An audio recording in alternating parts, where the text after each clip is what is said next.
오늘 하나님 말씀은 창세기 4장 7절의 말씀입니다. 본문은 4장 전장입니다. 제가 봉독하겠습니다. 내가 선을 행하면 어찌 낯을 들지 못하겠느냐? 선을 행하지 아니하면 죄가 문에 엎드려 있느니라. 죄가 너를 원하나 너는 죄를 다스릴지니라. 아멘. 성경에 4장에 와서 드디어 처음으로 등장하는 단어가 하나가 있습니다. 그 단어가 뭘까요? 죄라는 단어죠. 그렇죠? 죄. 아벨과 가인이 하나님께 제사를 드렸을 때 하나님이 아벨의 제사만 받으시고 가인의 제사를 안 받으셨을 때 가인의 마음속에는 죄의 생각이 들어오기 시작합니다. 그러면서 죄라는 단어를 하나님께서 쓰시면서 가인에게 너는 죄를 다스리라 라고 말씀하고 계십니다. 그래서 오늘 저는 여러분들과 함께 죄에 대한 이야기를 나눠 보려고 합니다.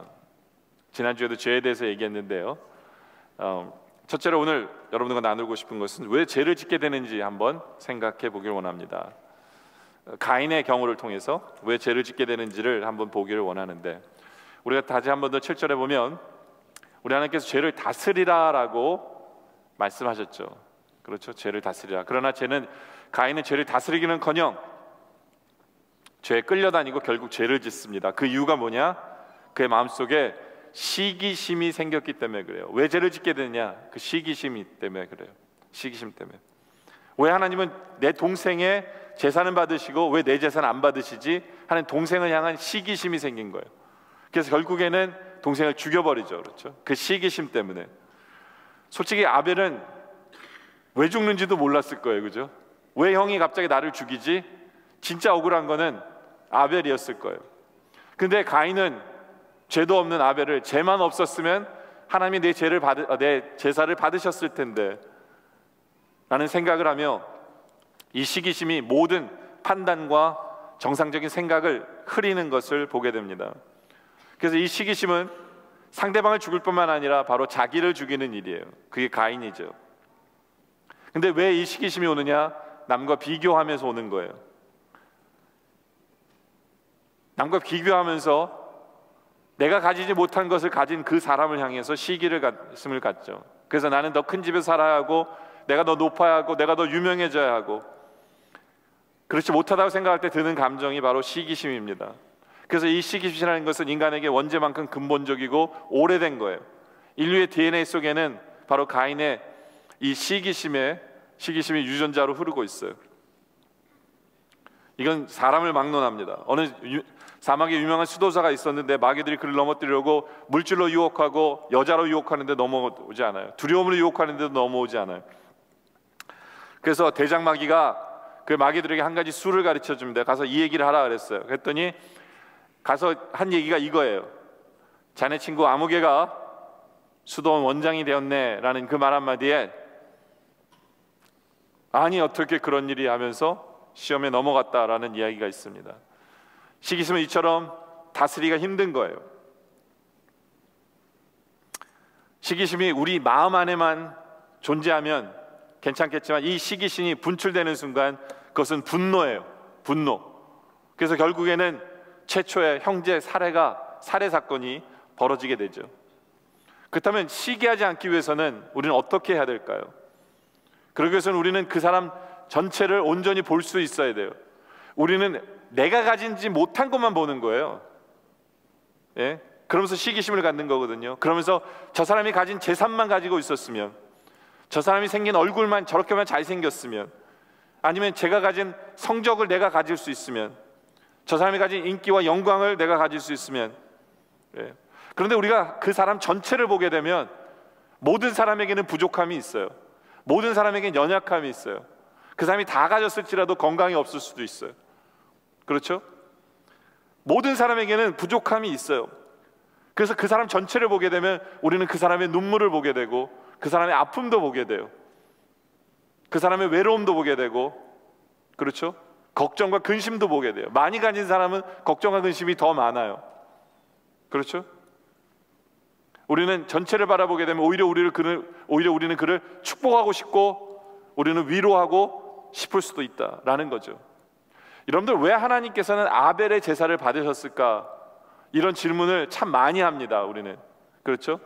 근데 아벨의 제사를 받으신 이유 중에 하나가 뭘까라고 본다면 오히려 하나님은 아벨을 긍휼히 여기셨을 가능성이 훨씬 큽니다.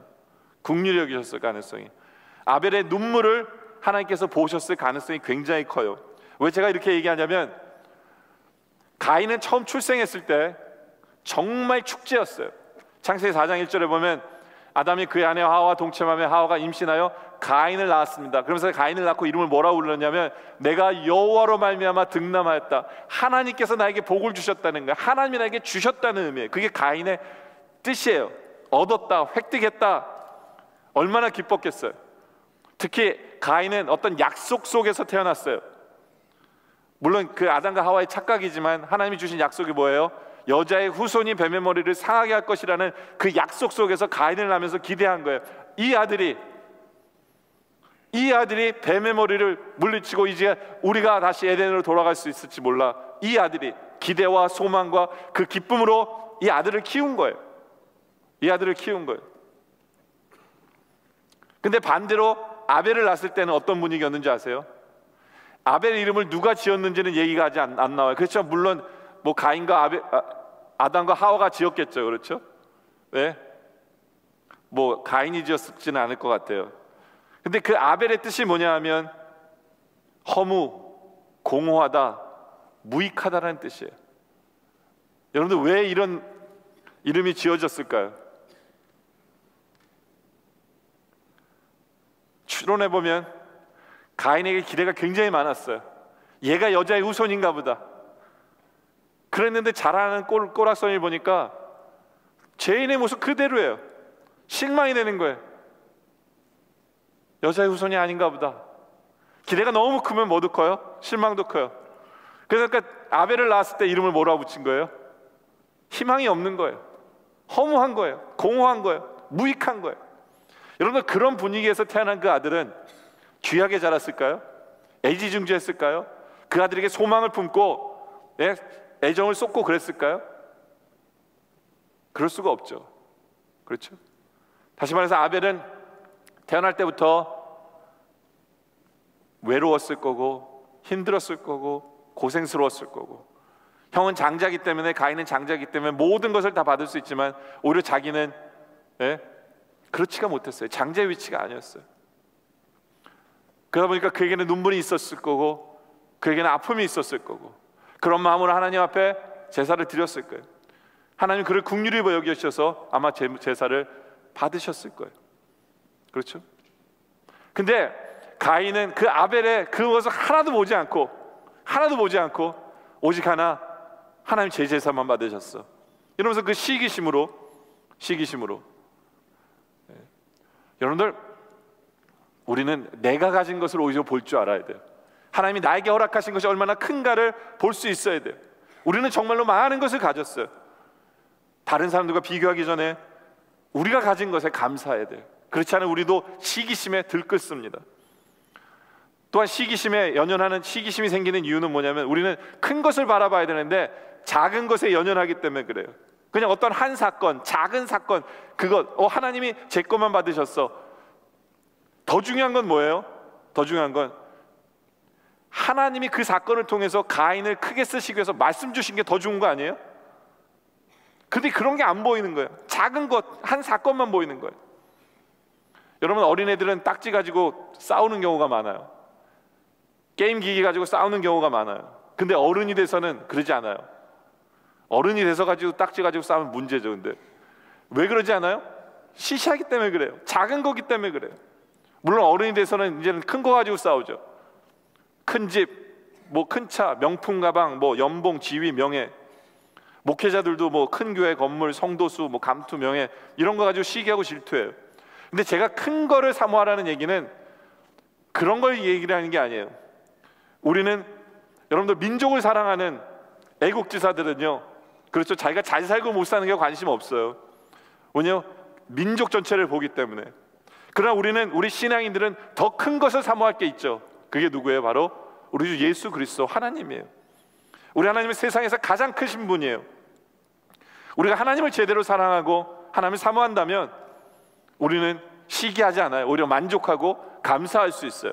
그게 사도 바울의 고백이에요. 사도 바울이 빌립보서 3장 7절에 뭐라고 고백합니까? 그러나 무엇이든지 내가 유익한 것을 내가 그리스도를 위해 다 해로 여긴대. 또한 모든 것을 해로 여기면 내 주 그리스도 예수를 아는 지식이 가장 고삭하기 때문이다. 내가 주님을 알기 때문이라는 거예요. 내가 그를 위하여 모든 것을 잃어버리고 배설물로 여기면 그리스도를 얻고 그 안에서 발견되려 함이니. 그렇죠? 예수님을 얻었기 때문에 다른 모든 것은 배설물 같대요. 이것이 가장 큰 것을 바라보고 큰 것을 사모하는 사람들의 모습이에요. 시기라는 게 있을 수가 없죠. 근데 우리는 너무나 작은 것에 매여가지고, 그렇죠? 그럴 때면 우리는 시기합니다. 여러분들, 우리에게는 하나님과의 교제가 있어요. 가장 아름다운 게 있어요. 그것을 볼 줄 아는 여러분들이기 원합니다. 또 가인이 왜 죄를 짓게 되었느냐, 그의 마음의 상태를 볼 수 있는데요, 창세기 4장 9절에 보면 나오는데, 여호와께서 가인에게 이르시되 내와 아벨이 어디에 있느냐 그랬더니 그가 이르되 내가 알지 못하나이다. 내가 내 아우를 지키는 자니까 라는 이 대답 속에서 그 가인의 마음의 상태가 나오는 거예요. 이게 죄를 짓게 만드는 근본 원인 중에 하나인데요, 내 아우 아벨이 어디 있느냐, 우리 주님께서 창세기에 보면요, 아담과 하와에게 아주 중요한 질문을 하나 하죠. 우리가 지난주에 배웠는데 아담아 어디 있느냐라는 질문이에요. 그죠? 그것은 너는 하나님과의 관계가 어떠냐, 너의 신의 영적인 상태가 어떠냐는 질문이고요, 하나님의 두 번째 질문, 인간을 향한 두 번째 질문인 내 아우 아벨이 어디 있느냐는 것은 바로 너는 이웃과의 현재의 상태가 어떠하느냐를 물어보는 거예요. 좀 더 확실하게 쉽게 얘기하자면 너는 이웃을 사랑하는 마음이 있느냐, 너는 내 형제를 사랑하는 마음이 있느냐라는 거예요. 그런데 가인은 그 마음이 없었어요. 사랑하지 않으니까 동생을 죽일 마음이 든 거예요. 그리고 죽일 수 있었던 거예요. 그 안에 이웃을 향한 사랑이 없었던 거죠. 오히려 무관심했어요. 내가 알지 못하나이다. 마치 이 대답을 들으면 나중에 마태복음 25장의 최후 심판의 비유의 모습이 나오죠. 그렇죠? 예수님이 심판하시면서 내가 헐벗고 내가 굶주리고 했을 때 너는 왜 나에게 먹을 것을 주지 않았느냐, 주님이 얘기했을 때 저 주님 만난 적 없어요. 그러니까 주님이 뭐라 그러세요? 바로 그들이 나였다.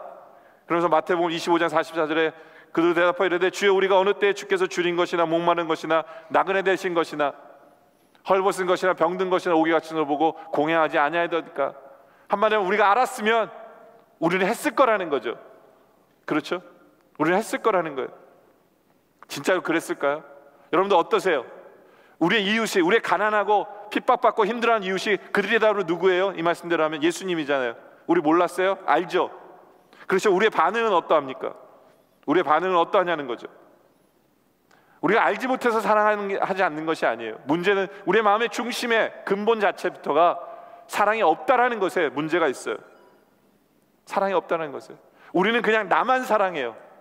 그래서 내가 사랑받지 못하는 것, 내가 외로운 것, 내가 힘든 것, 내 건강이 안 좋은 것, 내 장래에 대한 불안, 그렇죠?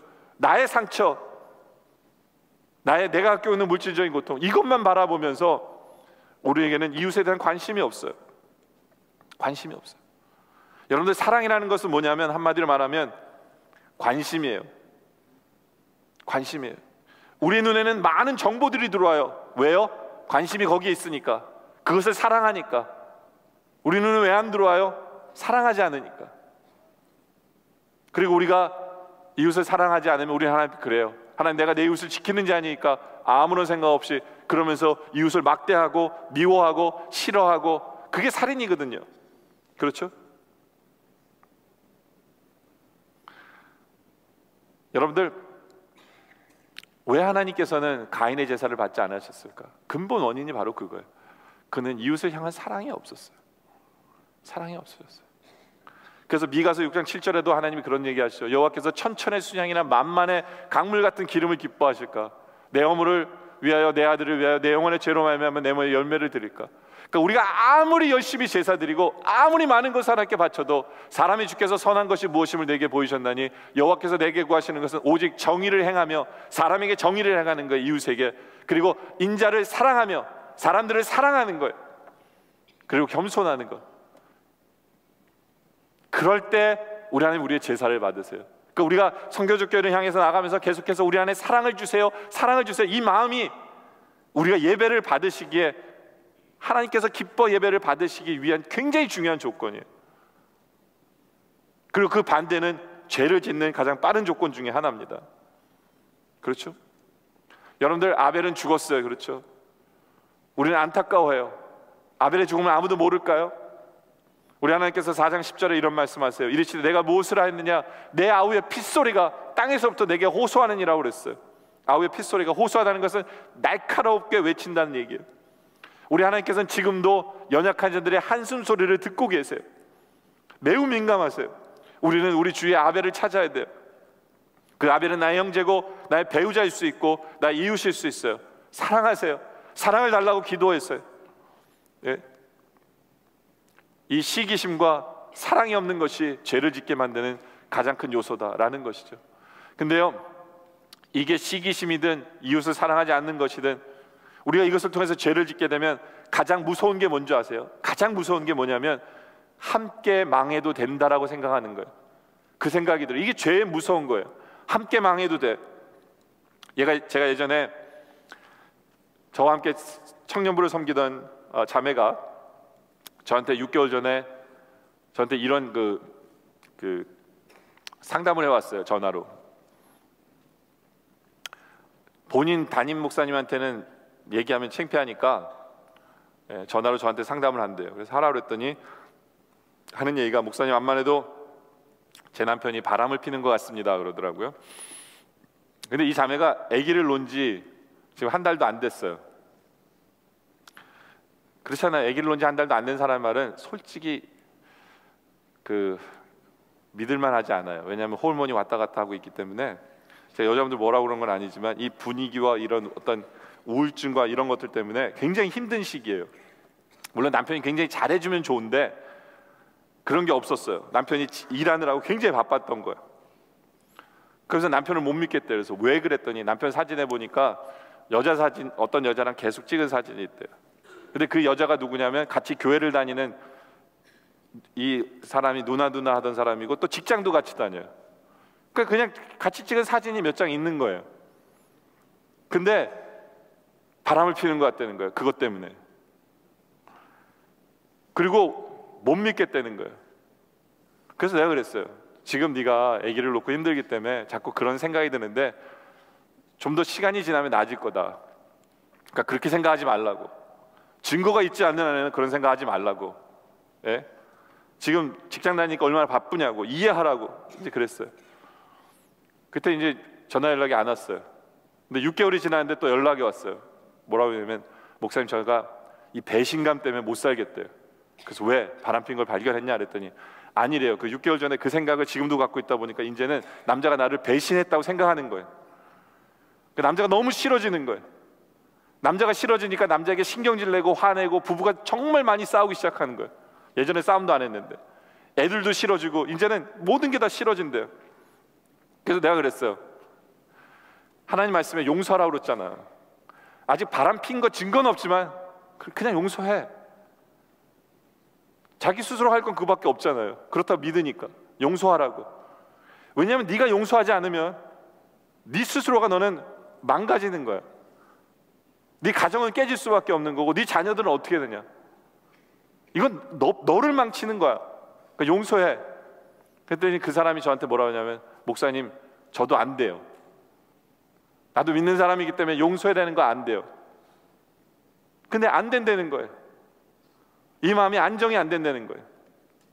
그냥 배신감 때문에 너무너무 힘들고 미워진다는 거예요. 그래서 바가지 긁고 또 싸우고 지금 집안이 엉망이라는 거예요. 여러분들, 이게 죄의 무서운 점이에요. 알아요. 우리 성도들은요, 모르는 게 아니에요. 진리를 알아요. 안다면 어떻게 해야 돼요? 그대로 가야죠. 해야죠. 근데 우리 안에 들어온 시기심이나 뭐 질투나 사랑이 식어버렸다든가 사랑이 없는 이런 모든 것들이 우리를 망가뜨리고 있어요. 이게 죄의 무서운 점이기 때문에 저는 여러분들이 그것이 죄 때문인 줄 알고 끊고 말씀대로 서는 여러분들이길 원합니다. 두 번째는 죄 지은 다음의 삶이에요. 가인이 사람을 죽이고 이제는 도망다니면서 한 일이 뭐냐면 17절에 보니까 그의 아들의 이름으로, 그러니까 가인이 성을 쌓고, 그렇죠, 성을 쌓았어요.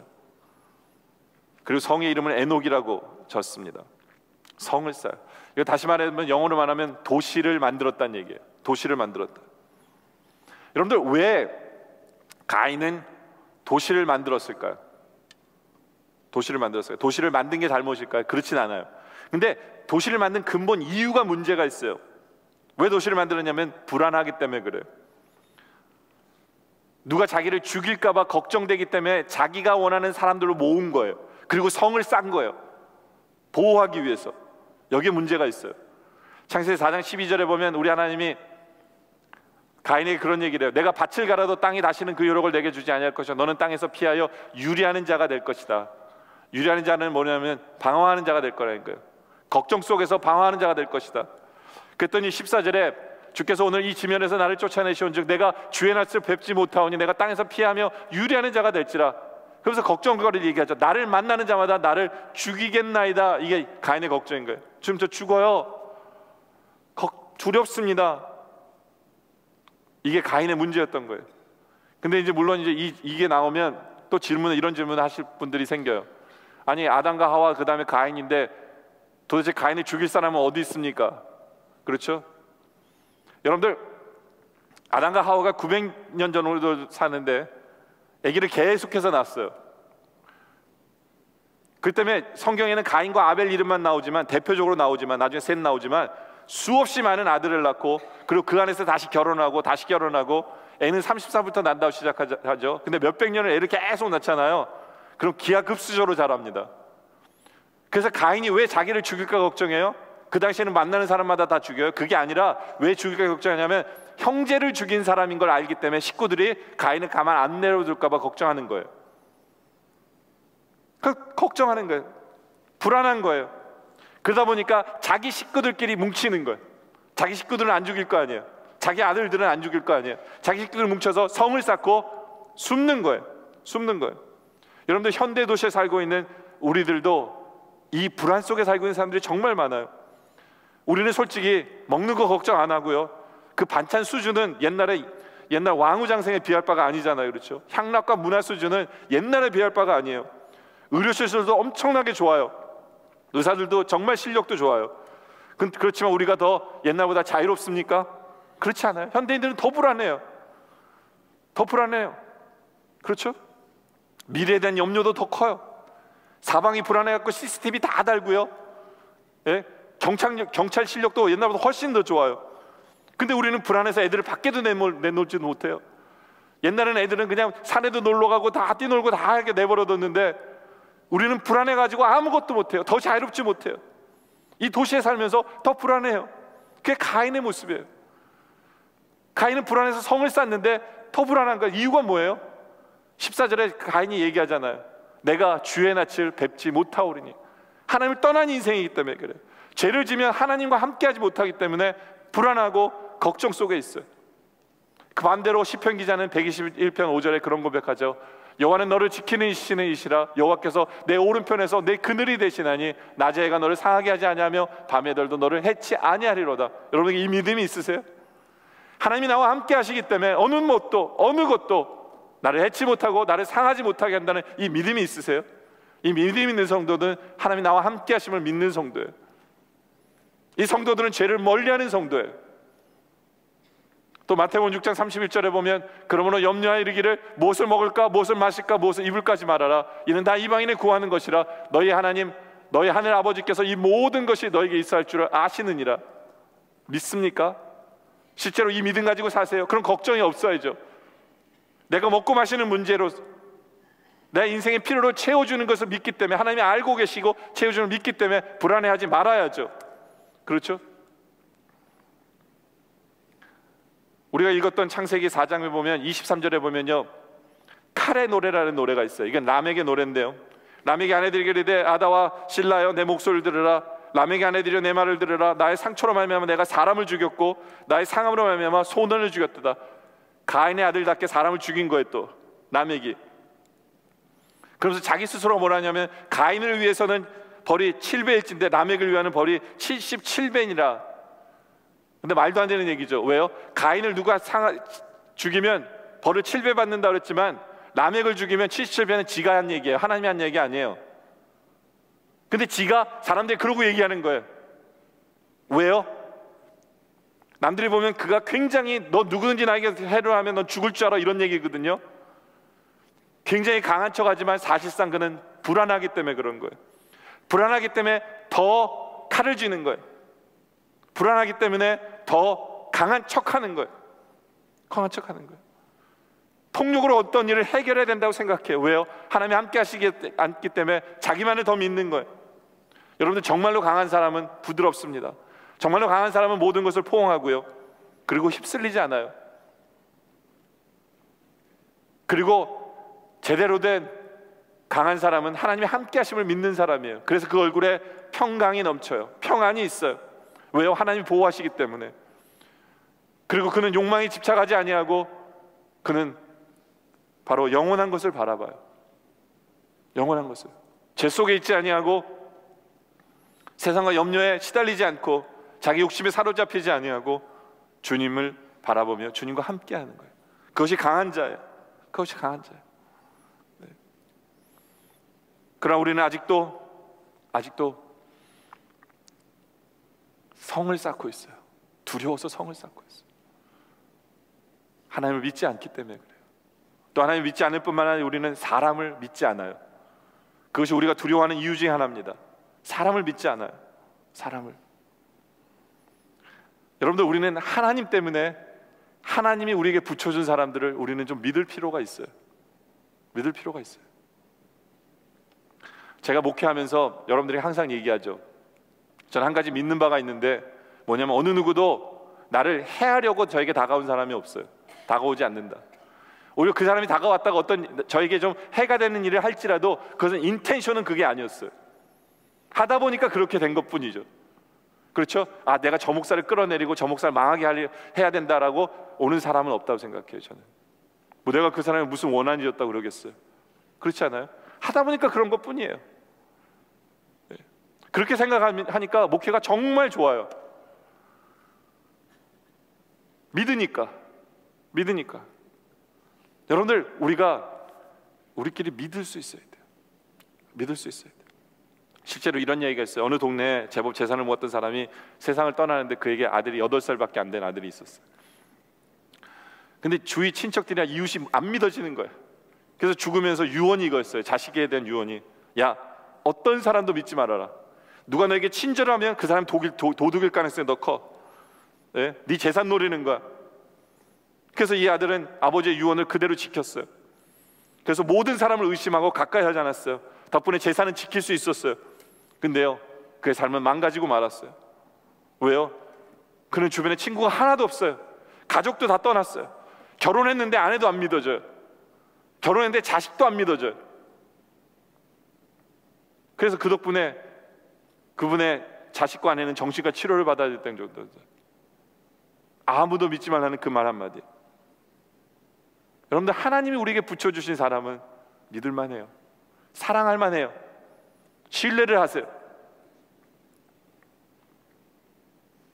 거기다가 가인이 쌓은 성은요, 욕망으로 가득 찬 성이었어요. 왜요? 두렵고 걱정되니까 엉뚱한 데서 쾌락을 찾으려고 하는 거예요. 그래서 창세기 4장 19절에 라멕이 두 아내를 맞이하였으니, 이거 정말 레어한 거예요. 그 당시에 다 한 사람씩 다 결혼했는데 라멕만이 아내를 둘을 취한 거예요. 그것도 그 성 안에서. 하나 이름은 아다요, 하나 이름은 실라였더라. 네. 라멕 때에 와서 일부 일처자에 벗어나서 두 아내를 거느리기 시작해요. 왜요? 쾌락의 도성으로, 욕망의 도성으로 바뀌는 거예요. 여러분들, 우리도 이 도성에서 살고 있어요. 그렇죠? 우리는 세상이 그대로 되는 것 속에서 우리는 그것을 쫓아가야 될까요? 아니에요. 하나님께서 우리를 이 성에 있게 하신 이유가 있어요. 어거스틴은 신의 도성이라는 책을 썼는데, 이 책은요, 로마가 기울어가는 과정을 쓴 책이에요. 로마인들은 로마의 국교가 이제 기독교가 됐는데 오히려 기독교가 됐음에도 불구하고 이방인들에게 점점 져요. 그래서 사람들이 왜 그럴까? 왜 점점 쇠퇴해질까? 그래서 어거스틴은 이 신의 도성이라는 책을 쓰면서 기독교를 변론하는 거예요. 기독교의 목표는 이 땅의 도성의 건설이 목표가 있는 것이 아니라 이 땅 안에서 하나님의 나라를 만들어가는 것이 목표다. 그게 우리의 목표예요. 하나님이 이 땅에서 우리를 허락하신 이유는 두려움과 걱정과 욕망과 시기심과 이런 가득 찬 힘으로써 모든 것을 해결하려고 하는 그 속에서 우리에게 말씀하시는 것은 하나님의 나라를 세우는 것이 목적이 되라는 거죠. 두 나라는 삶의 양식이 달라요. 로마인들은 돈을 모으고 별장을 짓고 전쟁에서 이기는 것이 그들의 목표였지만 우리는 그것을 하찮게 여겨야 돼. 오히려 우리는 이웃을 사랑하는 것, 겸손하며 자선을 행하고 베풀며 하나님을 의지하며 하나님을 붙들며 살아가는 것, 그것이 우리 할 일이고 하나님의 나라를 확장시켜 나가는 것, 이것이 우리 할 일이에요. 그래서 하나님께서 이 도성에 우리를 허락하신 거예요. 왜요? 우리는 가인의 후예가 아니기 때문에 그래요. 우리는 누구의 후예예요? 우리는 누구의 후예일까요? 창세기 4장 26절에 보면 셋도 아들을 낳고 그 이름을 에노스라 하였으며 그때 사람들이 비로소 뭐예요? 여호와의 이름을 불렀더라. 우리는 셋의 후예입니다. 하나님께서는 아벨이 죽은 후에 셋을 주셔서 그가 택한 사람이에요. 하나님의 이름을 부르도록 했어요. 하나님을 찬양하고 예배드리는 삶을 살게 하신 거예요. 그들은 도시에 살았지만 그들은 세상 것이 기초가 아니라 하나님이 기초였어요. 하나님을 신뢰하고 하나님을 믿는 믿음으로 살아갔어요. 도시의 욕망을 쫓아가지 않았어요. 하나님으로 만족했어요. 영원한 저 세계를 바라보며 나아가는 사람이었어요. 이것이 바로 우리의 모습이기를 원합니다. 왜요? 우리는 셋의 후예들이기 때문에. 이것이 여러분의 모습이기를 원해요. 세 번째로는 하나님에 대한 바른 생각을 좀 할 필요가 있어요. 여러분 오늘 이 말씀을 들으면 많은 사람들이 이 생각을 해요. 하나님 때문에 가인이 아벨을 죽이게 된 거다. 왜 그 제사를 안 받아주셔가지고 이렇게 얘기해요. 그러면서 하나님 앞에 불평하는 사람들이 있어요. 창세기 4장 4절에 보면 아벨은 자기도 양의 첫 새끼와 그 기름으로 드렸더니 여호와께서 아벨의 그 제물은 받으셨으나 가인과 그 제물은 받지 아니하신지라 가인이 어떻게 됐어요? 몹시 분하여 안색이 변했어요. 그러면서 약간 은근히 하나님 때문에 라고 생각하는 사람들이 많아요. 하나님 좀 불공평하지 않았나? 라고 생각하는 사람들이 많아요. 근데 오늘날에도 가인뿐만 아니라 그렇게 생각하는 사람들이 정말 많은 것 같아요. 똑같은 노력을 하는데도 좋은 성적을 거두지 못하는 사람들. 하나님 왜 저는 쟤보다도 노력했는데 왜 저는 제 성적이 그보다 잘 안 나옵니까? 이런 사람들 분명히 있어요. 우리 집에도 있어요. 우리 큰딸과 둘째 딸이 좀 그래요. 첫째는 공부 안 해도 공부 잘해요. 둘째는 노력해야만 돼요. 근데도 첫째가 좀 더 잘해요. 그러니까 우리 둘째는 한 번은 저한테 그러더라고요. unfair하다는 거야. unfair하다는 거야. 자기는 더 많은 시간 더 많이 공부한다는 거예요. 뭐 그런 것뿐만이 아니죠. 어떤 사람은 그래요. 좋은 부모 만나가지고 좋은 직장 다니는 사람, 근데 나는 저 사람보다 더 열심히 공부하고 더 좋은 데도 나왔는데 나는 아니라는 거예요. 이런 unfair가 어딨냐는 거예요. 하나님 불공평하시지 않냐는 이런 투의 사람들이 많아요. 옛날 아메디우스 영화 보면 그렇잖아요. 모차르트는 약간 좀 세상에서 즐기고 살아요. 근데 타고난 탤런트 때문에 그걸 바라보는 살리에라는 사람은 가난해서 노력도 정말 많이 했어요. 그리고 노력했어요. 그리고 신앙도 열심히 살려고 해요. 근데 모차르트를 쫓아가지 못하죠. 그렇죠? 그러니까 너무 화가 난 거예요. 하나님에게도 화가 났어요. 그래서 나중에는 살리에르는 모차르트를 죽음에 이르도록 만들고는 정신병에 끌려가면서 뭐라고 얘기합니까? 이 세상의 평범한 사람들의 대변자라는 거예요. 자기가 한마디로 말하면 하나님 엄폐하다는 거예요. 가인도 아마 그런 마음이었을 거예요. 혹시 여러분들 마음도 그래요? 여러분들 우리 시대에 하나님께 가장 화가 나 있는 사람은 누구일까요? 저는 목회자일 거라는 생각도 해봐요. 특히 개척교회를 하는 목사님들 10년을 넘게 목회했는데 그 상태에서 벗어나지 못해요. 그분들의 기도가 부족했을까요? 그분들의 열심이 부족했을까요? 아니면 그분들의 설교가 못할까요? 아니면 학벌이나 지식이 부족할까요? 아마 그분들은 대형교회 목회자들이나 최소한 주변의 중소형교회 목회자들보다 못지 않다라고 본인들 생각하세요. 더 열심히 해요. 솔직히 그분들의 믿음을 보면 훨씬 더 크죠. 제가 왜 개척교회 안 했는지 아세요? 믿음이 없어서예요. 믿음이 부족해서예요. 네? 저는요 제 스스로를 생각하도 약간 좀 그렇게 생각해요. 내가 저분들보다 잘하는 게 하나도 없어요. 저분들보다 잘하는 게 하나도 없어요. 그런 의미로 바라본다면 그분들은 저를 불공평하게 볼 수 있어요. 그리고 그렇게 얘기하는 분도 있어요. 저에게 대놓고. 그래서 하다 이유를 찾다가 안 되니까 부모님 기도 때문이라고 그런 얘기하는 분들이 있더라고요. 저도 몰라요. 그분들은 그렇게 생각할 거예요. 내가 좀 더 경쟁이 치열하지 않은 시대의 목회자였으면, 나에게 좋은 곳에 좋은 목이 있는 그런 교회를 시작했었으면, 누군가 나에게 좀 더 좋은 후원을 해줬으면. 도대체 문제가 뭘까? 하나님이 왜 그러실까? 요즘에 한국에서 보면 일자리가 없어서 방황하는 젊은이들 있잖아요. 그렇게 대학도 나오고 대학까지 나오는데도 잠 못. 하나님 앞에 그럴까요? 하나님 도대체 문제가 뭡니까? 예? 부모 잘 만나가지고 빈둥빈둥 놀다가 저렇게 좋은 직장 다니고, 하나님 왜 나는 문제가 뭡니까? 또 아마 기도 열심히 하는 분들도 하나님의 화가 나 있는 분들도 있어요. 하나님, 제가 열심히 기도하는데 왜 응답 안 해주세요? 왜 나에게는 어려움이 닥칩니까? 저 사람은 기도도 안 하고 별 문제 없이 살아가고 있는데 하나님 왜 내가 하나님을 향한 충성이 모자릅니까? 정말 내 열심 다 때려치고 싶어요. 하나님, 이처럼 가인처럼 화가 나 있는 분들도 많을 거예요.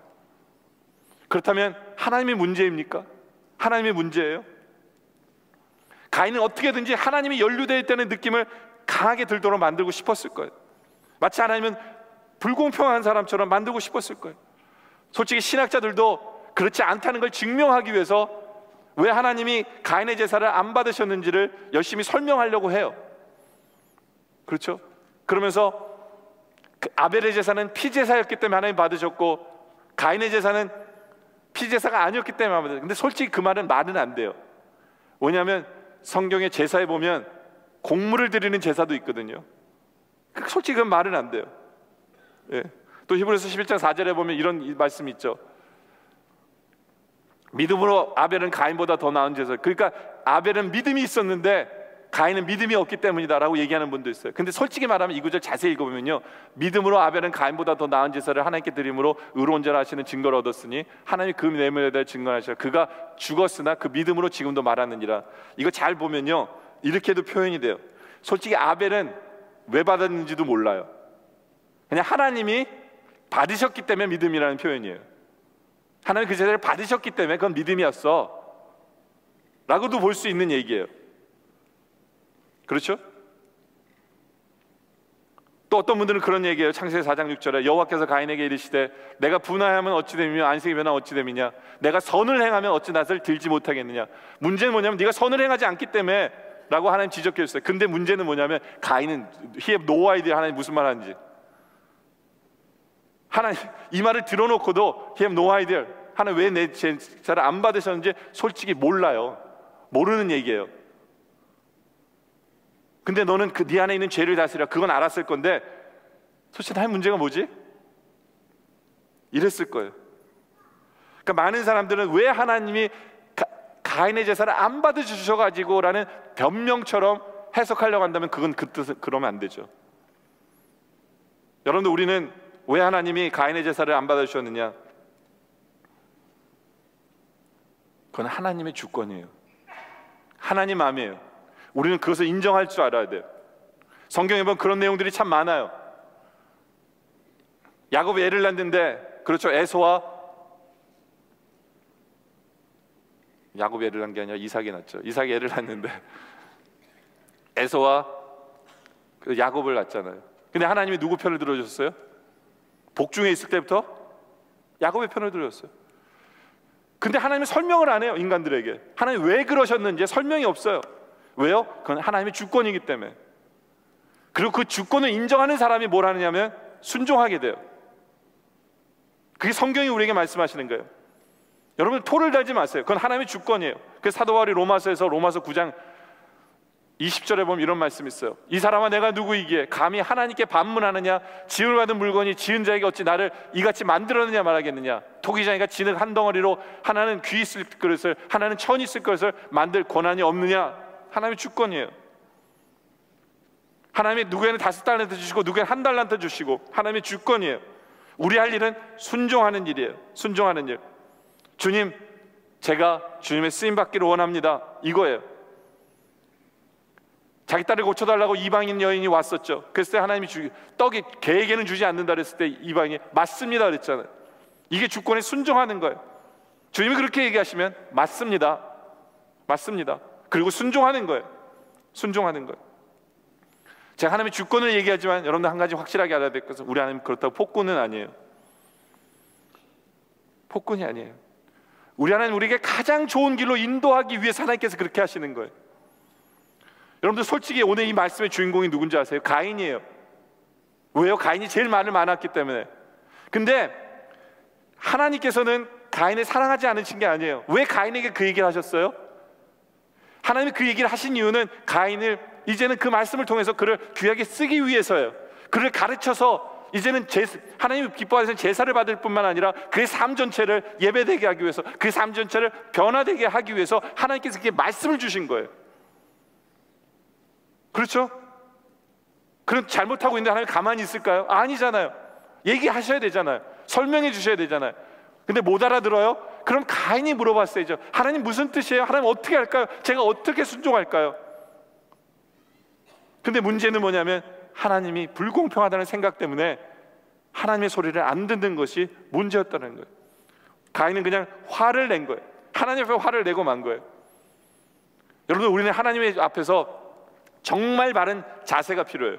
오늘 우리가 예배 후에 부를 찬송이 뭐냐면 완전하신 나의 주예요. 아까도 우리 완전하신 주님이라고 그랬잖아요. 우리 주님이 완전하시다는 얘기는 뭐냐면 우리 하나님은 항상 선하세요. 항상 의로우세요. 하나님이 하시는 일은 항상 맞아요. 내가 이해하지 못하더라도 우리는 그것을 인정해야 돼요. 우리 하나님이 항상 옳고 하나님이 항상 선하시고 나를 인도하시는 길이 가장 최고의 길로 인도하시는 하나님이다. 이걸 인정하세요. 그게 우리 할 일이에요. 그러면서 뭐라고 부르려요? 하나님 나를 의의 길로 인도해달라고 그랬잖아요. 의의 길로 인도하기 위해서 하나님 뭐 해주셔야 돼요? 말씀 주셔야 되잖아요. 너 이러면 안 돼. 너 이렇게 해야 돼.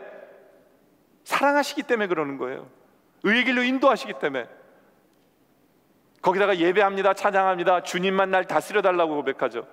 예배 드리는 자의 마음에 뭐였는지 아세요? 주님 날 다스려 주세요. 다스리기 위해서 뭐 해야 돼요? 우리가 해야 될 바를 알려주셔야 되잖아요. 그게 예배자의 모습이에요. 시컷 예배 드리면서 하나님께서 무슨 말씀 주시는데 왜 나한테만 이런 얘기하시고 왜 저 사람한테는 얘기 안 하시고, 말이 안 되잖아요. 날 다스려 달라는 게 예배자의 모습이에요. 그래서 그 예배를 통해서 주님 홀로 높임을 받으시는 것, 하나님만이 영광 받으시는 것, 그게 예배 드림의 가장 우선이에요. 근데 가인에게는 그 마음이 없었어요. 가인은 솔직히 말하면 장남으로서 스포일된 사람이에요. 부모가 그의 모든 소망을 두면서 그를 떠받들어 준 거예요. 그러니까 한 사람이라도 그를 인정 안 하고 그에게 뭐라는 얘기를 하면 받을 자세가 되지 않은 사람이었어요. 왜요? 하나님의 주권을 인정하지 않는 거예요. 하나님 순종할 마음이 없는 거예요. 누구든지 자기를 올려주기만을 바라는 것, 그것이 가인의 모습이었던 거예요. 가인의 모습이었다. 여러분들, 우리는 예배자예요. 하나님에게 말씀 주실 때 그 주권을 인정하고 하나님은 항상 옳습니다 라고 순종하는 거예요. 그리고 하나님이 가인에게 그런 얘기를 하셨죠. 4장 7절에 너는 죄를 다스릴지니라. 여러분들, 이 말씀이 굉장히 귀한 말씀이에요.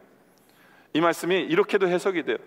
너는 죄를 다스릴 수 있는 사람이 될 거야 라는 의미이기도 해요. 그리고 그게 우리의 모습이에요. 예수 그리스도의 보혈의 은혜로 말미암아 주님께서 우리를 위해 죄를 위해서 죽어주심으로 말미암아, 그리고 성령을 우리에게 주심으로 말미암아 우리는 성령님 때문에 죄를 다스릴 수 있어요. 없다고 하지 마세요. 시기심이든 어떤 것이든 여러분 이길 수 있어요. 그렇기 때문에 지금 우리에게 말씀하세요. 너는 죄를 다스리라고. 변명하지 말고 말하지 말고 하나님 옳습니다, 하나님 뜻대로 살겠습니다, 순종하겠습니다, 이것이 우리가 죄 앞에서 대처할 우리의 모습이다라는 것이죠. 이제 말씀 결론을 내리죠. 제가 국민학교 다닐 때 저희 학교에서 불량식품 사 먹지 않는 캠페인을 했어요.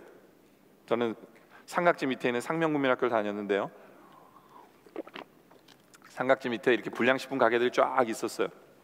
그러니까 학교에서 불량식품 안 먹는 캠페인을 했는데 저는 한 번도 그때까지 불량식품을 먹어본 적이 없었어요. 불량식품이 뭔지도 몰랐어요. 근데 갑자기 캠페인을 하니까 궁금한 거예요. 도대체 저 가게에서 파는 게 뭘까? 왜냐면 저는 항상 그 가게에 들릴 일이 없는 게 자가용이 와서 저를 데리고 집에 갔기 때문에 그 가게에 들릴 일이 한 번도 없었어요. 그러니까 궁금한 거예요. 그래서 가다가 운전기사 아저씨한테 저 가게에서 뭘 하나 사겠다고 해서 들어가서 그 당시에 쫀득이를 샀어요. 이렇게 불에 구워주더라고요. 쫀득이를 뜯으면서 나오는데 솔직히 맛도 없었어요. 근데 딱 우리 반에랑 걸린 거예요. 너 그거 불량식품 먹었어? 불길한 예감이 들더라고요. 아니나 다를까 어린이 회의 때 저는 당시 반장이었거든요. 근데 그 반장도 마찬가지예요. 전 반장 되고 싶어서 반장 된 게 아니에요. 그 당시 우리 상명국민학교는 모든 아이들의 반장화가 목표예요. 그래서 몇 주 동안 계속 모든 아이들의 전교 아이들을 반장을 다 시켜서 졸업을 시켜요. 그게 학교에 머리를 쓴 거예요. 학교가 왠 줄 아세요? 나중에 중학교 가면 반장 해본 사람 그러면 우리 국민학교들은 다 손들어요. 반장 해봤으니까. 그리고 그 가운데서 반장을 뽑거든요. 그러니까 퍼센테이지로 우리 국민학교 나온 아이들이 반장 되기가 제일 쉬워요. 그래서 실제로 제가 용산중학교 다니는데 12반 중에 7명이 우리 학교 나온 애들이에요. 거기에는 리라도 있었고 개성도 있었는데요, 항상 상명국민학교 아이들이 반장을 제일 많이 해요. 그래서 우리 학교가 최고란 얘기를 하기 위해서 어른들이 꾸며낸 계략인 거예요. 그리고 저를 반장시켜 놓은 거예요. 되고 싶진 않은데. 그러면서 갑자기 회의 인도하고 있는데 반장이 그런 거 먹으면 안 됩니다 이러면서 반장은 저 내쫓아야 되는 탄핵안을 내는 거예요. 저를 졸지에 그랬더니 애들이 또 뭐라 그러냐면 옳소 오라 그러는 거예요. 저는 졸지에 친구들 앞에 죄인이 돼버린 거죠. 근데 제가 그 상황을 겪으면서 느낀 게 몇 가지가 있어요. 첫째, 불량식품 먹어서 해대는 건 난데 니네들이 왜 그래? 그래서 저의 솔직한 생각이었어요. 그렇잖아요. 내가 먹겠다는데. 두 번째, 이 여론 집하는 게 진짜 무서운 거구나. 인간을 졸지에 죄인으로 만들 수 있구나. 세 번째는요, 괜히 불량식품 먹자는 캠페인 해가지고 불량식품이 뭔지도 모르는 사람을 왜 꼬셔? 이건 학교 책임이라는 거예요. 그렇죠? 그 네 번째, 내가 언제 반장하겠다고 그랬나? 돌아가면서 하면서 무슨 난 안 해도 그만이었거든요. 다섯 번째, 마지막으로 불량식품에 대한 기준이 없었어요. 불량식품 먹지 말자 그랬지만 리스트를 정해야 될 거냐, 쫀득이 뭐 달구나 뭐 얘기를 했어야 되잖아요. 그러면 그 가게에서 파는 거 다 무조건 불량식품이에요? 기준도 정해놓지 않고 불량식품 먹지 말자 그러면서 나보고 어떻게 하라고요? 그렇잖아요. 근데 저는 솔직히 얘기하면요, 쫀득이가 불량식품인 줄 알고 먹었어요. 기준을 주지 않아도. 여러분들, 저는 그때부터 할 말이 참 많은 사람이었던 걸 내가 알게 됐는데, 죄가 뭔지 아세요? 죄는 간단해요. 하지 말라는 걸 하는 게 죄고요, 하라는 걸 안 하는 게 죄고요, 그리고 하고 나서 말이 많은 게 죄예요. 할 말이 많은 게 죄예요. 하나님의 주권 앞에서는요, 그냥 회개하면 돼요. 하나님, 내가 죄인입니다. 뭐 그렇게 말이 많아요? 우리 중심은 알고 있어요. 내가 잘못하고 있는지. 회개하세요. 회개하세요. 그리고 내가 감당하지 못하는 시기심이 내 안에 왔을 때 성주님 도와주세요. 죄를 다스릴 수 있다고 하셨으니 주님, 제가 죄를 다스리도록 도와주세요. 결단하고 죄를 다스리는 게 우리 할 일이에요. 물론 우리는 이 도성에서 우리에게 수많은 두려움과 걱정과 근심이 쌓일 수 있어요.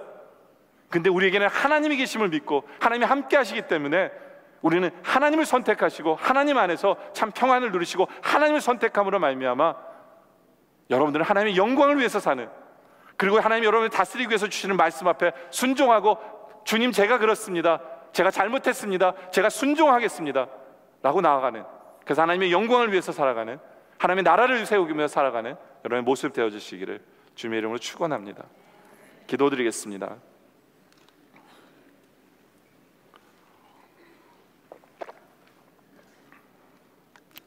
완전하신 아버지 하나님, 주님은 항상 선하시고 항상 옳으시고 항상 의로우신데, 우리는 내가 죄를 지면서 자꾸 하나님 핑계 대려고 하는 우리의 마음을 용서해 주시고, 또 우리가 부족하고 우리가 잘못된 것을 바라봄으로 말미암아 우리 시기심으로 엉뚱한 결정을 하고 서로 망하려고 하는 우리의 모습, 주님 이제 회개합니다. 이제 하나님의 진리를 선택하게 하여 주시옵소서. 이제는 더 많이 사랑하게 해 주시옵소서. 이 근심 많고 걱정 많고 그것을 오히려 지키기 위해서 성을 쌓고 있는 이 성에 살고 있지만, 이제는 하나님이 우리와 함께 하시기에, 하나님을 믿기에 그 믿음으로 평안을 얻고, 그 믿음으로 이제는 죄를 다스리며 하나님의 나라를 세워가며 살아가게 하여 주시옵소서. 항상 선하시고 항상 의로우시고 항상 완전하시고 항상 모든 일이 옳으신 그 하나님을 인정하며, 이제는 그 하나님께서 나에게 말씀 주실 때 주님 옳습니다, 주님 제가 잘못했습니다, 주님 순종합니다, 그렇게 살아가며 하나님의 나라를 세우며 하나님 기뻐 받으시는 삶을 살아가는 우리의 모습 되게 하여 주시옵소서. 주님, 진정한 예배자 되게 하여 주시옵소서. 예수님의 이름으로 기도드립니다. 아멘.